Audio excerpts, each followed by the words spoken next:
Hi everyone, welcome to Eqvip's first live stream. I'm Madhav and I work on curriculum and content development here at Eqvip. So before introducing Saurabh, I'm going to introduce Eqvip to you. Uh, we're a new edtech company within the Bharti group and we're looking to solve the employability problem in India. Uh, Most schools and colleges don't prepare their students for the world of work. So we're looking to rectify that as much as possible as we can with through interventions with college students, fresh graduates, as well as those early in their career. We will be doing regular live streams on our YouTube channel with experts, educators, and employers so that all our interventions are informed by people who know what they're talking about. Okay, we don't want to sit in a closed room and create educational materials which have no value to our learners because they're just coming out of our minds and don't bear any resemblance to reality. So, as I said, our first stream is with Saurabh Tiwari, who is actually a part of Eqvip. He leads sales at Eqvip. So, through Saurabh's journey from an engineering graduate to his current role at Eqvip, we'll try to understand the skills, abilities, and mindsets which are important to his success and to success as a salesperson. So please ask any questions you may have through the live chat on YouTube. We will spend some time at the end addressing some of these questions, but feel free to ask them whenever they occur to you. You don't have to wait till the end. Okay. So to begin the conversation, I would like to ask Saurabh to introduce himself and tell us a bit about his journey. Go ahead, Saurabh. Okay. I welcome everyone once again, and I hope this would be useful for everyone that's attending who's currently maybe out there in college and are trying to choose a career for themselves, or else even if you feel that you are at some point of time willing to switch your career or maybe make a change, then I believe this would be helpful. So, for my introduction, my academic credentials, as Madhav already told, define me as a mechanical engineer, and I did like do some internships into the same field, and then post that I started my career into sales. And when I say sales, it was hardcore sales. So I have worked with chemical industries for almost 2.5 years, and then I was working as a sales analyst there. Post that, I switched my career into edtech sales because at point back in 2015-16, edtech was booming. So I worked with Byju's for almost good 2.5 years, and worked into several domains covering almost major locations pan India. And I explored a lot and got to learn a lot from that group. Again, going ahead, I was working with Edufa. That's again a company into a tech sector. Then I got into from K-12 education sector. I got into higher education sector, maybe working with brand names like IIMs, IITs in these colleges, where Jaro Education was taking care of these kind of verticals.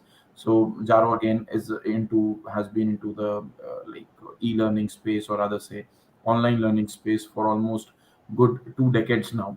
And post that, I got into Bharti for this startup that we were working on, the concept that we were working on. We can consider it to be our employability startup right now, where we are trying to bridge the gap between the corporate employers and, say, the potential students. And not only for employability. When I say employability, let me be very clear, it is not just about cracking that job interview or getting that placement offer or something. It is about the future of the job work when you step into the workplace. Not only clearing that interview, how do you excel at your workplace? What are the skills that would be needed, no matter you are a sales guy, you're a marketing guy, operations, you're a coder, or anybody, HR for that matter. These skills come at these are very useful at work while you're working. So that's a brief introduction about myself, what I've done, and as we proceed ahead, we'll explore more. Okay, thanks a lot, Saurabh. So across your journey from your engineering to Byju's to other places that you worked in, your time in sales all the way to Equip, um, what are the skills you feel that you've had the most use of during this time, which has been most valuable to you, which you've developed over this period? Right. Uh, like you that's correctly said, so you have some skills and you develop them, right? You keep polishing your skills, and then you keep sharpening the axe, is what they say. uh, I believe first and foremost was my confidence. That was very much needed in a career like sales or anywhere for that matter. You have to be confident. And then second thing which I gradually developed is, again, it's somewhere related to confidence. It's about uh, being resilient, right? You are very much okay with facing rejections, and then you're fine with generating few fresh prospects. And third and most important was time management. If I just have to summarize top three, then these are the top three skills which I learned that this would be really useful for someone who's working into sales. Okay, great. So, how did you go about developing these things? Because through your journey, you probably faced some challenges along the way. You've probably Of faced course, many things a which have lot. come along the way, and through those, you've developed these skills, or you've honed them. Actually, as you said, you had some of them to start off with, and then you've made them sharper. And Right. so what is that journey which has taken you to this point? Okay. How have you developed these skills? Okay.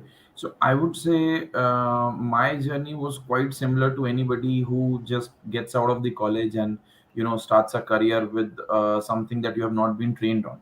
To be very frank, we like I come from a tier two college, so we did not have a really strong, say, training and placement office in place, or maybe even if it was, then the training were more or less focusing towards maybe personality development or some workshop here and then about English speaking, etc. But there was nothing cyclic or nothing, regular interventions where I really felt that okay, fine, I'm learning something. So I was majorly taught about the technical subjects, whatsoever was needed for me to graduate in terms of as a mechanical engineer. So I started my journey and I was not really aware that how it is going to be. So two things that were really helpful. First, I would say I would thank all the people in my peer circle, my seniors that worked with me, and they were really supportive. And it is very important for you to work along a good team, right? And then these people were really helpful in terms of guiding me, telling me basic processes like how to pitch a person, how to basically amend the pitch, what are the challenges if you feel that your things are not working out, then how do you review yourself. So all these things were taught to me by my seniors. Maybe a lot of time I would tell you that I was not a rock star every week, and I was not the top performer. There were weeks when I could not really deliver what was expected, and I Mhm. failed. Maybe that was because I did put in less, or maybe it wasn't my week, or something or the other, some of the other factor. But then how to bounce back, right? That was very much important. So learning from my failures, and then how to bounce back, how to give 200% the very next day, then the very next quarter, is something that I learned. So one is I learned from seniors. Second, I used to take up some random courses, maybe on YouTube, or some free courses like Udemy, Coursera, that how to be a good negotiator, how to convert your pipeline. But I would again say these are not, because they are not aggregated or they are not planned for specifically a bunch of these are very generic. So Mhm. at times I'm getting to know about automobile sales where I haven't worked in my entire life ever, Yeah. and maybe that industry logic would not apply to mine as an edtech guy. So Mhm. yeah, these were the few sources where I learned and I honed them. Yeah. Okay. Yeah. So actually, the main reason I asked that question was that you haven't gotten into sales through an education in sales.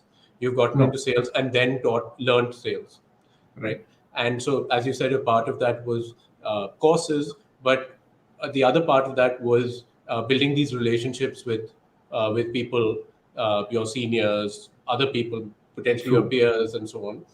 Right. And you've learned through that those conversations, that back and forth, and so on. True. So, actually, it would be great if you could talk a bit about this mentorship that you got, because I think a lot of people don't don't seek it out.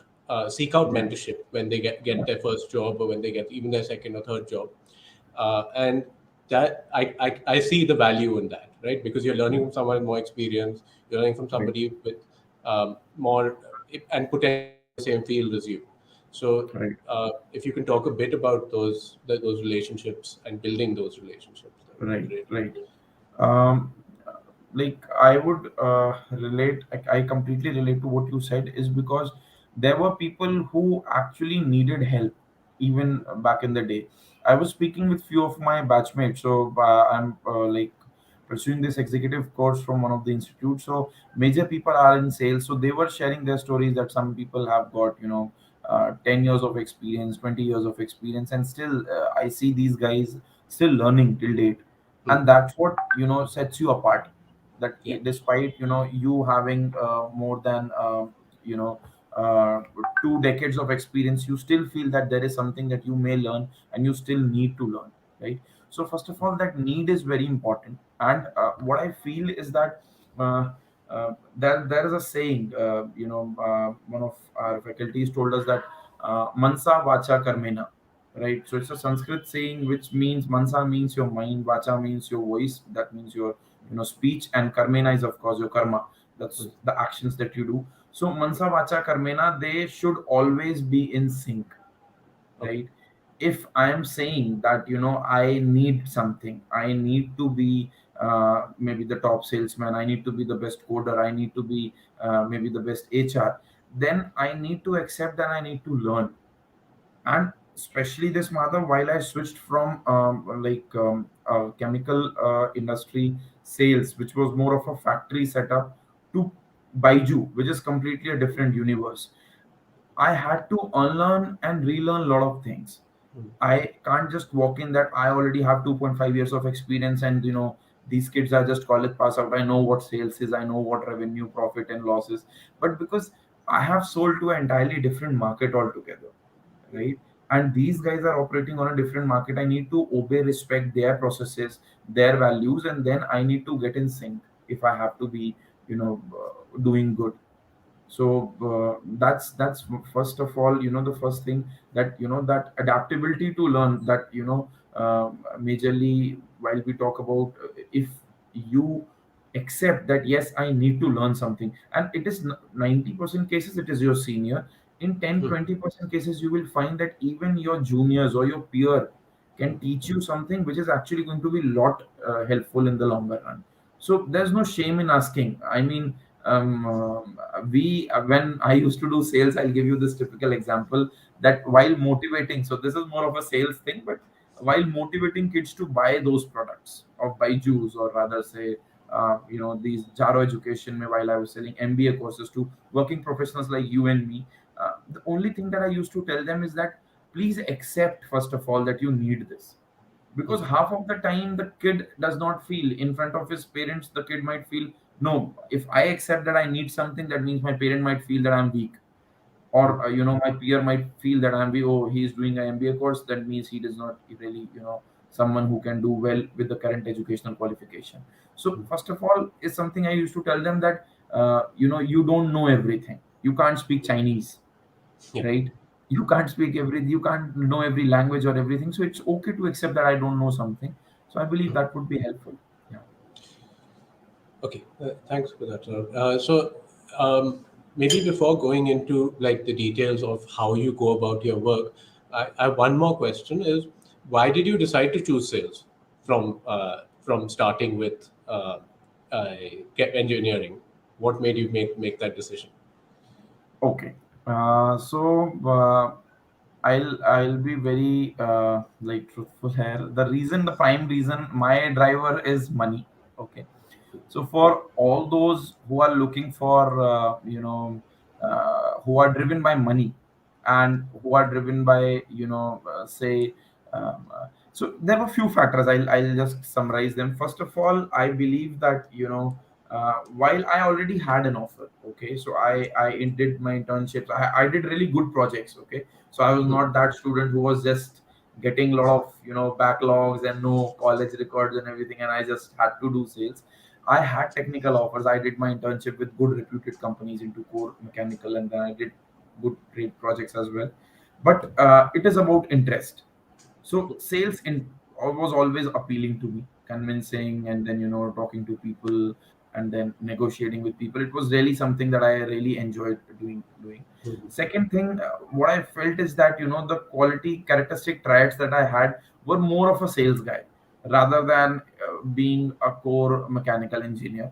And Mhm. most importantly, it was the money, because the offer, I would not name the company, but yes, back then and even today, I'll tell you, that's the harsh truth of the industry, that uh, branches like mechanical, civil engineering, and these kids are being offered as low as 8,000 rupees, even 6,000 rupees as a monthly salary, and kids are ready to work for that. Reason Okay. being, it can be that your college name is not that big a brand that companies would walk in or give you good CTCs, or maybe you don't have some connections or networking. So, and students are ready to work with the thought process that if we work at least for a year or two and we get that experience letter, then maybe in the future we may get some good job at least 25, 30,000 salary. So after 2 years, 3 years, their aspiration is 25,000, where there are sales companies right now, again I would not like to name, which are starting with a salary of 50 to 60,000 rupees. I Mhm. mean, why don't you go for that? And Mhm. then life is not easier. Like, people feel that sales is difficult, and technical job, may I just have to do that 9 to 5. It's vice versa. I believe that sales is lot easy to do, and you have your own like convenience to operate, because maybe I am a sales guy. I have done it for years. That's why I feel so. But Yeah. yes, initially I feel that working for 12 or 13 hours straight for such less salary or such low pay, that is not something that was very appealing for me. So I Mhm. chose a career into sales because I had an offer letter from a core job, and that was with allowances, everything. It was somewhere close to 15,000 rupees, even when I Okay. was operating in night shifts. And Mhm. the sales job that I chose, my starting salary was 29,000 rupees.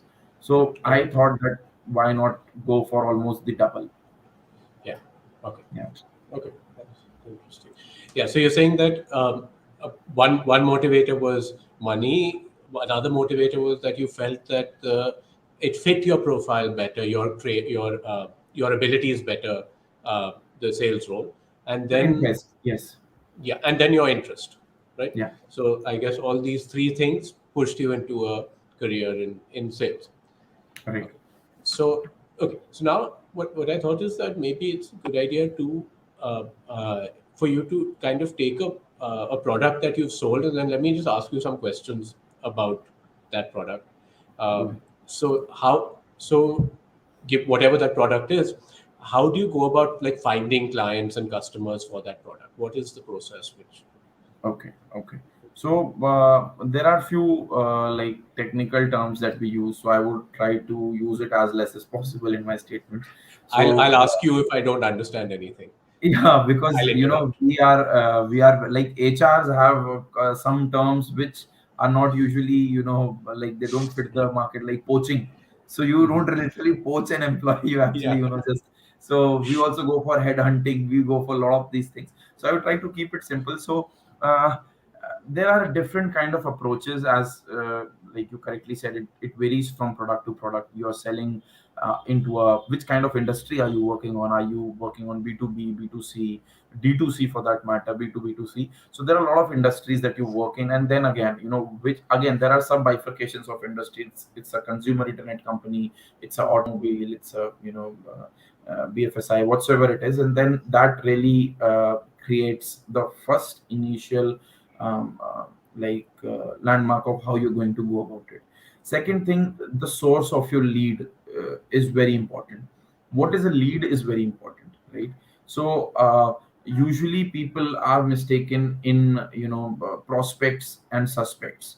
There are a lot of videos, or rather say courses onto it, that how to identify your prospect. What are the few rather say flags that would define that this is your prospect and this is your suspect. So that's one. So So while we what do you start, what do you sorry, what do you mean when you say you're suspect? okay, suspect is someone that you are, like feeling that it's a prospect, but it's not a prospect. Say it's a Okay. suspect. So the guy may or may not buy. The Okay. guy may back out. It's not very Hmm. strong, that they have not, given you some good confirmation, or maybe there is some process in your company, some blocking amount, or maybe some written confirmation or any kind of documentation processing. If they haven't done that so far, that's a suspect. You Okay. can't. And so you need to plan. So if at all you're in B2C sales, so you prove Hmm. every month. If you're in a Hmm. B2B sale, it's more of a quarter approach, right? So at mid of the week, you need to be very clear that which is your prospect and which is your suspect, Okay. right? So companies, I would tell you, that have even boiled down to daily revenue targets, Hmm. right? So because there is a lot of competition even for these companies, so I would say that if there is there is some, I would not use the word pressure, but yes, if there is some workload that you feel being a salesman in your job, it is because there is a lot of competition for your own company to cut down in the market and sell their product, because every guy is doing similar things, right? So be it edtech, be it any industry for that matter. So we start with the basic outreach. So let us bifurcate the whole process into a sales funnel, which is very common that you almost see every day. So basically, like a funnel, there is lead, where you outreach the lead, you send them mailers, you call them, and you try to understand their need. So that is very much important, right? Need fixation, that whether the guy is in the need of your product or not, or whether you are being able to understand the need or not, right? Second, again, goes then filtering from, maybe if you have a set of 1,000, you may come down to 500, right? Those who respond to what you say. Then Hmm. again, those 500 would come down to 100, that would be your suspects, or rather say your pipeline, right? Which are interested. They might have asked for a mailer, a written confirmation, or maybe some demo classes or something or the other. And then, these guys are somewhere or the other interested. Then you do a second level filtration by maybe giving them deadlines, right? That okay, fine, the discount is ending soon. So I hope, Madhav, next time you get a call and you feel that there's a closing date, you would remember this. There are multiple closing dates in for the same courses, right? Okay. So and it's really good to know. Let me tell you that while I get these calls, I don't get irritated until unless I'm doing something very urgent and it is a like a pressing concern that I want to. But when these I see young people pitching me, Hmm. I realized that okay, fine. I was doing this something maybe 6 years, 7 years down the line, and 7 years earlier. Sorry, and so it's good to know. So these are few processes how you sell your product. So you need to have the need. That's first. So outreach, need fixation, and then finally pitching of the product. So again, there are a lot of people who say don't call it a product or a solution, right? You need to maybe call it as an idea, and don't call maybe revenue as revenue, or as price. You call it as value that you build. So those are just fancy terms to address a sales target and a Hmm. product delivery. So but I feel yes, that helps. Okay. So you talked about this funnel, and in the funnel, it seems like there are two things you're trying to do.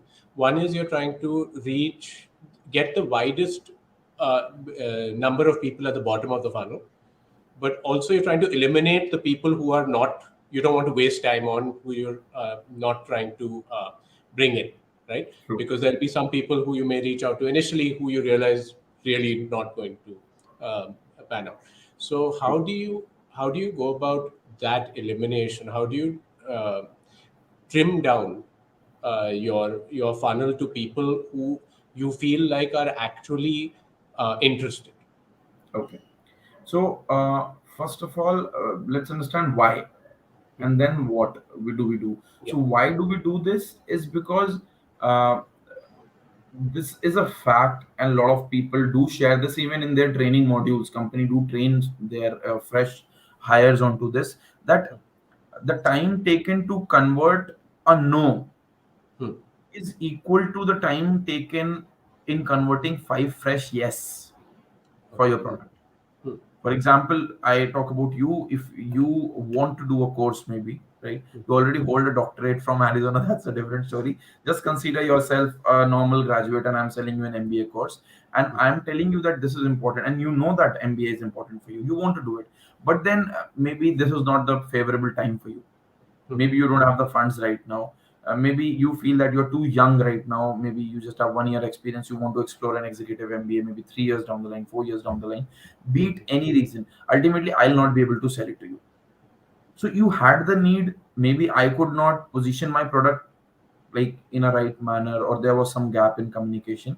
So why do we do that? That's the reason. In If I go behind, that I have to convert Madhav, I know no matter what happens, I have to sell it to him. He will buy. He has promised me. And then in the month end, I'll realize you're not buying.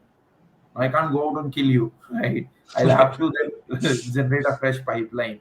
So why do we do this? Is because so that we have a pre clarity that what is going to be my pipeline going to look like in the next 7 days. How do we do it, and what do we do? Uh, First thing is we start with flags. What are the flags that you get to know? So, for example, you are my boss and you are about to fire me. I get to know that at least 10 days before that, okay, fine, you're not replying to my emails, you're not approving my leaves or my budget, etc. Similarly, if there is, high level of, the response not coming from the other side, you've sent some message, a follow up or something, they're not taking your calls, or they're not taking your, replying to your messages. That's the first flag that we consider, that, okay, fine, this might be a suspect and they might not be really interested. Second thing, so what do? We create some follow-up messages, which are actually open statements, so that you have to reply now. I may not just tell you, hey, Madhav, today is the last date and you need to close this. Please tell me. So I would rather say, Madhav, I was going through your profile. It is better than 20% of other candidates who applied. Is there a challenge you're facing financially? Question mark. So you still have a feeler that, okay, fine, I should reply. No, there's no financial challenge. I just don't want to do this course, or maybe your course is, the university you're pitching me is not as good as I wanted. So at least there would be one level of communication. This is called maybe warming of the lead. If Okay. the lead is left cold for some time, maybe I was on leave, or maybe I so lead warming is one thing. We warm the leads, we send them regular messages. Those leads which have been unresponsive for some time, we keep sending them some creatives, or maybe some small GIFs, WhatsApp videos of how good this course is, or maybe the product is, or anything for that matter. Second thing, we try to basically, okay, so this is something that you might have felt. We start calling from different kind of numbers. We start outreaching you Yeah. from different numbers, right? Right. Yeah. So there are industries which are flourishing good with this business, who just have a calling tool. They don't do any business. They give you a calling tool, and then you can call the same person with 16 different SIM cards. So that's the reason, because if you're not taking my call, and I have to be genuinely clear that you're busy and you're not avoiding me, so it's not like being your girlfriend, but yes, you do that. You become the stalker, and you need to follow up that what happened. So you call from a different number, and you check with them. Hey, I was trying to call you, not taking. I believe there is some issue in my phone.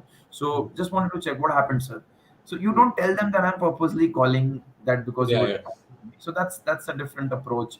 Maybe you send them some emailers, you give them some discounts. So these are the few things that you do to shorten your funnel. Once you realize you're calling from a different number, and the moment the guy knows that it's you and he hangs up, it's a sure no. So you cut him Yeah. out of the funnel, that he's not your yes. You need Hmm. to work on a different guy. So these are few of the flags, I believe. Rest, we have kept it for the sales training academy and our sales. So we would give it there. Yeah, it kind of reminds me of this thing I read about these Nigerian scam people. So the ones who used to send those email scams about, like, I'm a Nigerian prince who has $1 million, and if you send me your bank Yeah. details, I'll send you the Right, money. right, right. Because what No, they used to that's do, different. no, no, no. The reason I'm saying it reminds me of that, not because what you're doing is scamming, but because Yeah. what they used to do would be to send out an email which was nonsense, a Yeah. lot of bad grammar, bad spelling, and so on. And so it would only the people who were easy to scam would be the ones who responded. Of So course. you're trying to narrow. So they're also trying to narrow their funnel in a very different domain to what you were trying to do, but Okay. they were trying to like quickly get to the people who were interested in their product of Yeah, being you scammed. that's a way to look at it, but certainly sales people are not scammers. No, I'm Uh, not saying that. Yeah. Recently, even in our company, so there was a scam ID being used by the name of our CBO, Mhm. and people were asking for money through that email ID, but that was on some Virgin Media domain or something else. Yeah. But yes, maybe that's, see, again, this is not something which is, again, you're right, and I would follow on that, because uh, for example, you're a police officer and you're solving or cracking down a case. You always cut down on the prospects and Mm. suspects who are going to be, who are actually involved in maybe the crime or something. You do Mm. that, so this thing really helps, right? So Okay. funneling basically helps you concentrate on those which are going to give you outcome. Okay. That's So, okay. So now another part of the funnel which might be interesting to explore is the top. How do you go about getting the leads okay. for a product? So majorly, that's again, it is, I would say, a ratio of 70/30. 70% the marketing or the operations team is responsible for getting those leads. Hmm. It's usually 30% the sales team, which is doing some kind of BTL activity, or maybe some kind of direct activity where we are generating the leads. Otherwise, Sorry. there's a marketing. BTL. Explain what BTL Okay, means. behind the lead. Behind the lead. Behind the Okay. lead. Okay. Yeah, so I'll keep giving that. So basically, it's more of, I would say, if you put up a kiosk in a Hmm. mall, or maybe outside a metro station, and people are just walking in, looking at your product, filling in those IDs. That's BTL activity, where you just go and get a form filled, you generate that lead, get that data to maybe data entry team, and then they generate leads into the CRM. Hmm. So that's the process. Okay. Usually it's marketing which gets the lead from, maybe online marketing, maybe some Facebook campaigns, Instagram campaigns, etc. Or at all they're doing some offline activities like print media ad or something. So that's the way of generating the leads. There are several sources, I would say. In the past few years, this has really evolved. Earlier, people really did not have the right data, and there were multiple calls happening on the same data with multiple approaches. Hmm. Now, a single lead in the market, because I was going through this study. For example, you are a working professional with at least 50,000 plus salary. You have a high chance of getting contacted by 16 companies within a week. Okay. You Yeah. would feel that no, that doesn't happen, but yes, that happens. So it can be from subscription, it can be from wellness, beauty, or tourism and health and checkups. COVID already is getting these pharmacy and all these people and tests and everything calling. So that's the study, that a single lead is contacted by 16 plus companies if the person has the capacity to pay for an average Indian product. So yeah, that's lead source. Okay. Nice. Okay. Um, so one of the things which you've kind of touched upon is when you're dealing with a customer or a client or whatever, you tend to face a lot of objections from them, right? So Yeah. firstly, how do you figure out what the actual objections are, and then how do you address them? Okay. See, India is a country of which is very diversified, right? And I would say that there are high level objections that you see, and then there are low level objections you see. High level objections. I remember. I would like to tell you this small episode, and all those people who are watching us right now, and if they are at all from a tech sector, would relate to this, because somewhere or the other this might have happened. So what happens is that usually, when if there is a communication gap, that's the first reason of these kind of objections, because usually what happens now, uh, just to sell, people start committing high, and then maybe there are false commitments as well. That's a very common thing while you are handling a team of salespeople. People go out and commit anything just to achieve that target, and usually those are, the bad salespeople. I respect those who are not able to do their target, are ready to get into a PIP, and then maybe excel again and bounce back. Because rather than committing something false to the customer, you're not really deteriorating the company's image. The company has, an army of salespeople which may again build up the image in the next few years. You are yourself building a practice where you will end up doing the same thing in the next jobs that you join, and eventually you will fail, right? So these like clashes, or rather say these kind of restraints that the customers have, the best way to manage is to first of all understand that what is the reason. Usually this happens while you are in edtech. So Byju's and these companies, Vedantu, Topper, Top Scholar, there are a lot of companies which are sharing the Indian market right now. And somewhere or the other, for example, if you have a kid, you already have purchased Byju, your relative has purchased Vedantu, say, and then maybe someone has purchased extra marks.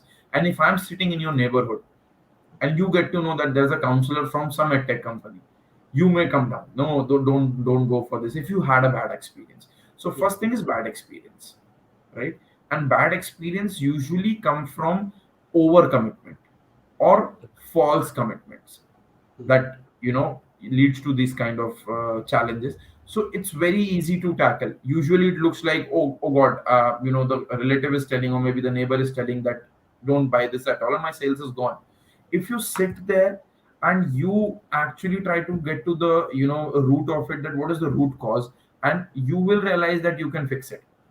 Maybe you can give them some support email ID if your company has done some challenge or some problem. If at all it's a different company, you need not badmouth the company. You may give their support IDs, or you may give instance of some good happy customers. That is going to help a lot, that people are there who are satisfied with this kind of platform or this product or this service. Please understand that there's a challenge, right? So even for you order food online, right? 90% of the cases you get good food. 10% of the cases you may not get what you wanted, but you've seen those guys chatting with you. So you need to be a customer support, you need to be very much customer centered if you're getting into sales, right? So that's very much needed. So that's how you manage the conflict resolution. Yes. Okay, thanks. Yeah, so actually, a last question from me before there's a few questions from our audience. Okay. But I wanted to ask, so people talk about technology coming into sales and so on. In fact, there's a question around that from Thunder Beast. I don't know who that is, but Thunder Okay. Beast in the chat has asked something about whether you use technology in sales. But my question is that uh, technology in sales, has it, to what extent has it changed sales? Because you've also probably, in meaning in, you haven't been in sales for that long, but you've probably seen a same change in technology even over your time. How much has technology changed the way you sell stuff? How much has it not changed? Okay. See, of course, evolution is very important, and technology has really. Uh, do you use any technology in sales? Yes, we do. And there, as I was earlier mentioning, there are companies running business of calling tools. That's first technology. Earlier, it was very much, like old school, where you used to have a landline, you used to call people and then wait, and then a lot of time was wasted, and then people used to even like spam the numbers. So there are technologies to undo the spamming. Mhm. Companies like Truecaller, they certify you as a that you okay, it's a good source that is calling you first. Second thing is a CRM where you manage sources. So earlier everything was managed on Google Sheets, right? Even today the company which are into bootstrap stage or they are not heavily funded, they manage everything on Google Excel or Excels and Google Sheets, etc. uh, Now we have dedicated CRM, so that it is just for making your job a lot easier. You get a reminder. For example, I need to follow up with you maybe 3 months from now. I'll get a reminder on my email that you have to call so and so person, and maybe I don't miss my follow-ups, right? Yeah.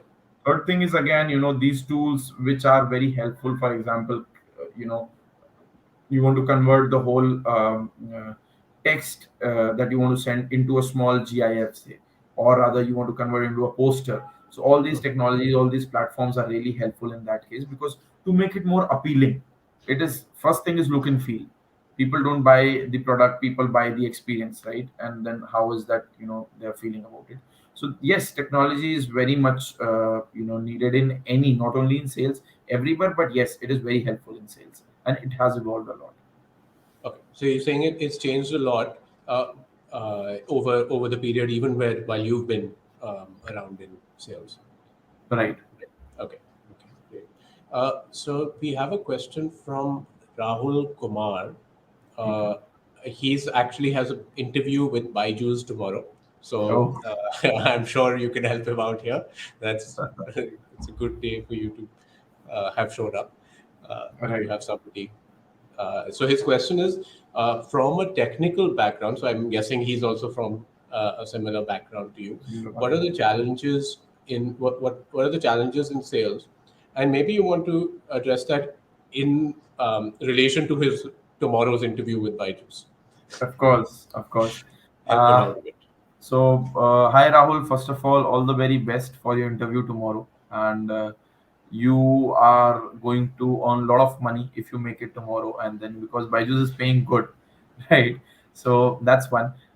Something that I would like to tell you that I believe that you have applied for this job, and you are really right, kind of. Uh, Interested. So that's the first thing to be uh, getting into maybe a sales job or any job for that matter. So first is your interest. Second thing that would be helpful for your interview process. So Byju's has changed the process recently, because we are hiring for Byju's, right? So earlier it was like you used to have one like sales, maybe a GD kind of thing, then a PI in person, or maybe if it was online, then HR used to call you, then a salesperson would call you, ask you to sell you something.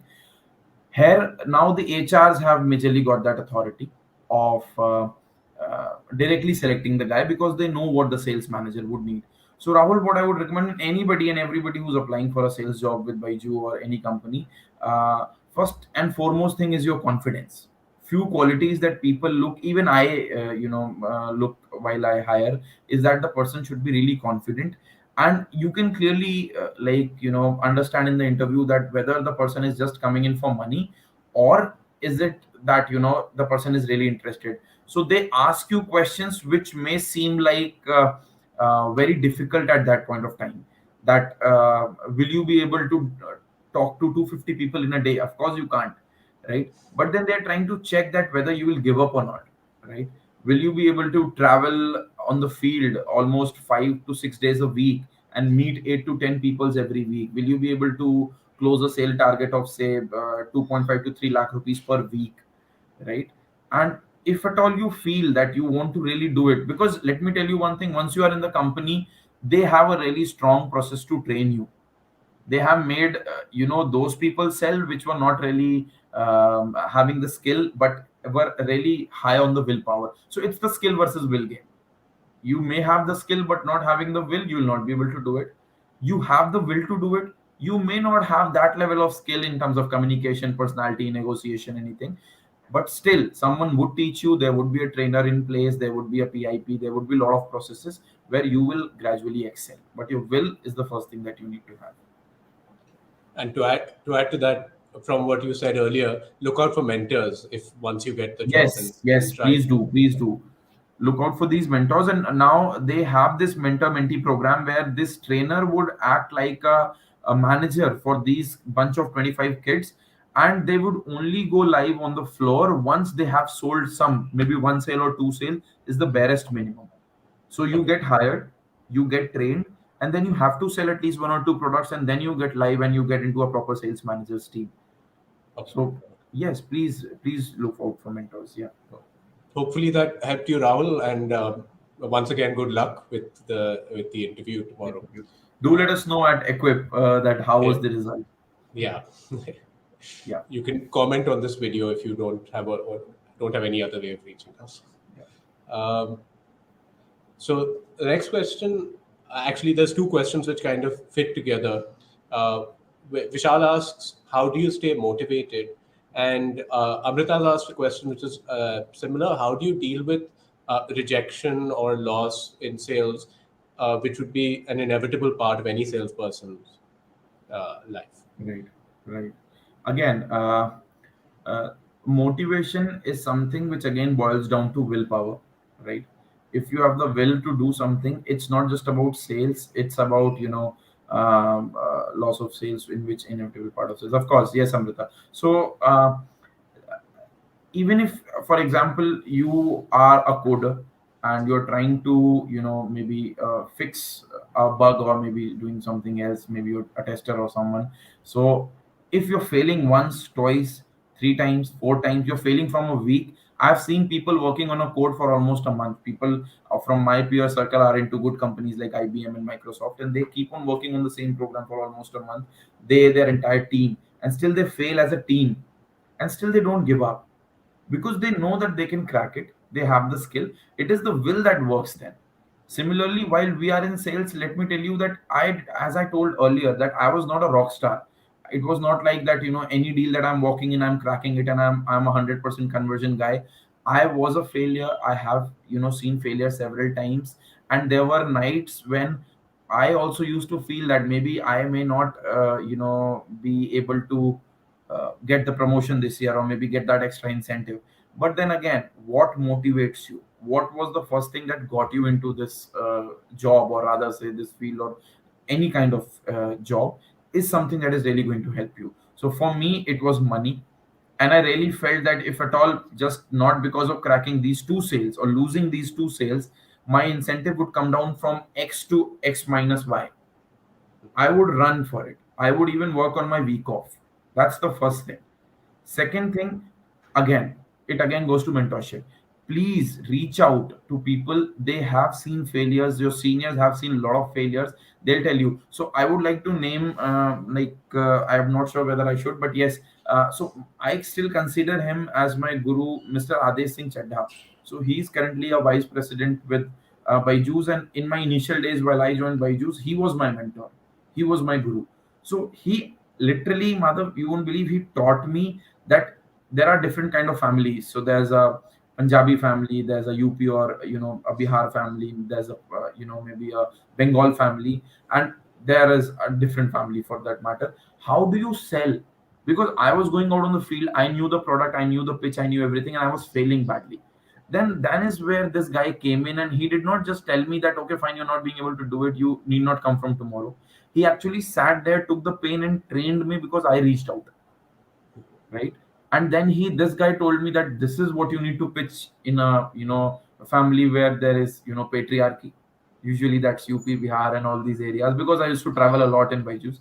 And then maybe somewhere, what you need to pressurize only on the product and value of education if you're sitting with a South Indian family, because they value education more. And that's gradually how I started learning, and I felt that, okay, fine, this is working for me. So I would say, first is motivator. Second is, you always have a guru, right? Hmm. No matter how great Arjuna was, he needed Krishna, so he needed it, right? So you also need to find your Krishna. Maybe you need to be Krishna for someone at some point of time. You need to support them, right? You need to help them. It is it is always going to come back in good ways. So these are the things that keep me motivated. Money is the first motivator, and I mean, when I root sales, then this is how I get back on track. Okay, yeah, thanks for that. Um, so the to end with, I kind of wanted to ask you about um, if you if you were to meet a young version of yourself, someone just who's just finished college, who's just getting into sales, what is the advice you would give that person? Uh, you were able to go back in time and give them advice. What would you give them? Okay. Uh, Advice is that, for example, I talk about maybe engineers, or rather say, because that is what I was in the past. Already, people who are passing out graduation are good with two things, I would say. First is multitasking, and second is meeting the deadlines, right? Because submitting the assignments or preparing the last night before the exam or anything, these guys are good at it. So these are something great. These are really going to help you in the sales world, but something that is really going to help beyond this and is going to be always handy is that investing in yourself. That is very important. People often feel that, I will get a job, or maybe I will see in my final year. Final year is not when you start preparing for placements. It is the first year. And I would say there are like 3 to 4 pillars of placement. First, and only 25% is your academic credential. How much marks did you score in your 10th, 12th, and graduation? That part is only to be 25% vitality.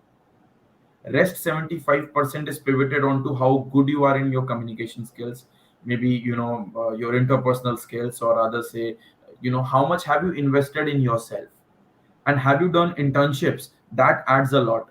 So go for internships, lot of internships, because these practical experience, these exposures are going to build you for tomorrow.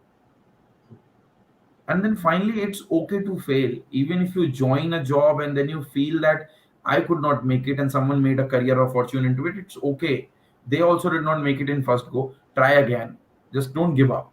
So these are few things that I would like to tell to my younger self. Thanks a lot. Is there anything else you want to add before we close out? No, I believe we majorly covered all the aspects: how to sell, and Mhm. what are the strategies, what are the do's and don'ts, what are the skills that one should possess, why should one get into sales. Only thing that I would like to add and summarize this, and it was really great, Madhav. I really enjoyed it. It was like, a flashback running that how what I was doing in Baiju, and I would take that point that, Nigerian spams and scams that you mentioned. We still are not that, I would certify. Yeah.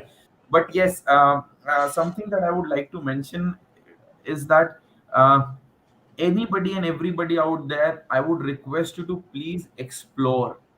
Don't stay in a nutshell. Don't stay in your own world, that okay, fine, if I am a mechanical engineer, it's only mechanical engineering jobs that are going to interest me. Or if I'm a computer science, or for that, B Pharma, law. Currently, we are working with multiple domains, multiple colleges with multiple courses, and these kind of skills, be it good communication, it is going to help you no matter which job you get into. A good personality, or rather say a confident personality, leads to cracking any kind of interview. And even you better your peer circle, you have a better feeler while you are operating. So I feel that please get out of that mind zone where you feel that only core jobs is going to help you. I would request all of you to please explore and cut down the fears. It's not really that scary. Speak to people, speak to your seniors who have made good in careers in sales, or maybe in operation, marketing, finance, HR. It's not just about sales. Explore more, and you really not going to regret it. Thanks a lot for that, Saurabh. I think that also matches up very well with what we are trying to do at Eqvip. Of We are course. trying to develop a bunch of these general abilities in our students, uh, which will stand you in good stead no matter what career you get into, and also will allow you to change careers through your life. As Saurabh said, you should be exploring. You shouldn't stop exploring. You should Right. try different paths, different careers, and the important part there is to be adaptable, to be able to learn quickly, and so on. That's true whether within the same career. So, for instance, within sales, Saurabh's had to adapt in terms of technology, in terms of his role changing over time, and so on. And in order to move from one career to another, you need to have those general abilities. That's And true. so, yeah. So thanks a lot, Saurabh, for the insights you've given us into the life of a salesperson. I really appreciate you taking out the time for this, given your targets for the year. So the the conversation has been very useful for me, especially in figuring out what we need to prepare our learners for. So Right. especially as I'm working on developing the curriculum and so on, this is very helpful for that. Of course. And I'm sure all the viewers have obtained a lot of value as well, especially I think it was Rahul who has the Byju's interview tomorrow. So hopefully he's able Yeah. to get some value Right. out of that. And yeah, so thanks a lot to everyone who attended the session, attended this stream, especially those of you who asked some questions. Um, We will be doing these streams on a regular basis with participants from both from within and from outside our team, and from various domains. So today was sales. We'll probably be doing it with someone in marketing, someone in HR, etc. Over the next few weeks. So something which I believe all YouTube channels are supposed to say: please like, share, and share And this video, subscribe. and Yes. subscribe, and turn on the bell icon. Right? Yeah. That's all of them So say that that. you don't miss any updates. Yeah, so that you don't miss any updates. Uh, yeah, so that's and so you'll get updates when we go live in the future, and we'll be sharing those with our mailing list as well. Yeah. So thanks a lot once again, Saurabh, Thank and you so thank much, you Madhav. everyone. Uh, See you next time. Yeah.